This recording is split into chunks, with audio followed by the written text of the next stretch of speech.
రంగారెడ్డి జిల్లా బండ్లగూడ జాగీర్ కార్పొరేషన్లోని MSR apartment దగ్గర డ్రైనేజ్ పగిలి మురుగునీరంతా రోడ్డుపై పారుతోంది. సీవరేజీ ఓవర్ఫ్లో కావడంతో డ్రైనేజ్ పొంగి పొర్లుతోంది. కిస్మత్పుర వెళ్లే మెయిన్ రోడ్డుపై కిలోమీటర్ వరకు మురుగునీరు పారుతుండటంతో స్కూల్ విద్యార్థులు, ఆఫీసులకు వెళ్లే ఉద్యోగులు తీవ్ర ఇబ్బందులు పడుతున్నారు. డ్రైనేజ్ నిర్మాణ లోపం వల్ల తరచుగా మురుగునీరు ఉప్పుకుంటుందని స్థానికులు ఆరోపిస్తున్నారు. సంబంధిత అధికారులు స్పందించి సమస్యను వెంటనే పరిష్కరించాలని కోరుతున్నారు. అయితే బండ్లగూడ జాగీర్కు ప్రత్యేకంగా పర్యవేక్ష ఇంజనీర్ ఉన్నారు. వీరికి తోడు డీఈ, ఏఈ అధికారులు ఉన్నా వారు ఆఫీసులకే పరిమితం అయ్యారనే విమర్శలు ఉన్నాయి.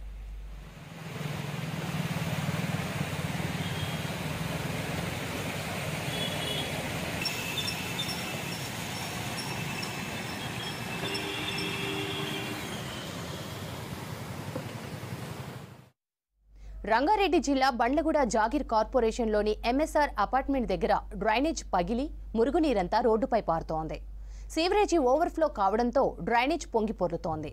కిస్మత్పుర వెళ్లే మెయిన్ రోడ్డుపై కిలోమీటర్ వరకు మురుగునీరు పారుతుండటంతో స్కూల్ విద్యార్థులు, ఆఫీసులకు వెళ్లే ఉద్యోగులు తీవ్ర ఇబ్బందులు పడుతున్నారు.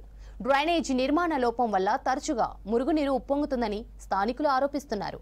సంబంధిత అధికారులు స్పందించి సమస్యను వెంటనే పరిష్కరించాలని కోరుతున్నారు. అయితే బండ్లగూడ జాగీర్కు ప్రత్యేకంగా పర్యవేక్ష ఇంజనీర్ ఉన్నారు. వీరికి తోడు డీఈ, ఏఈ అధికారులు ఉన్నా వారు ఆఫీసులకే పరిమితమయ్యారనే విమర్శలు ఉన్నాయి.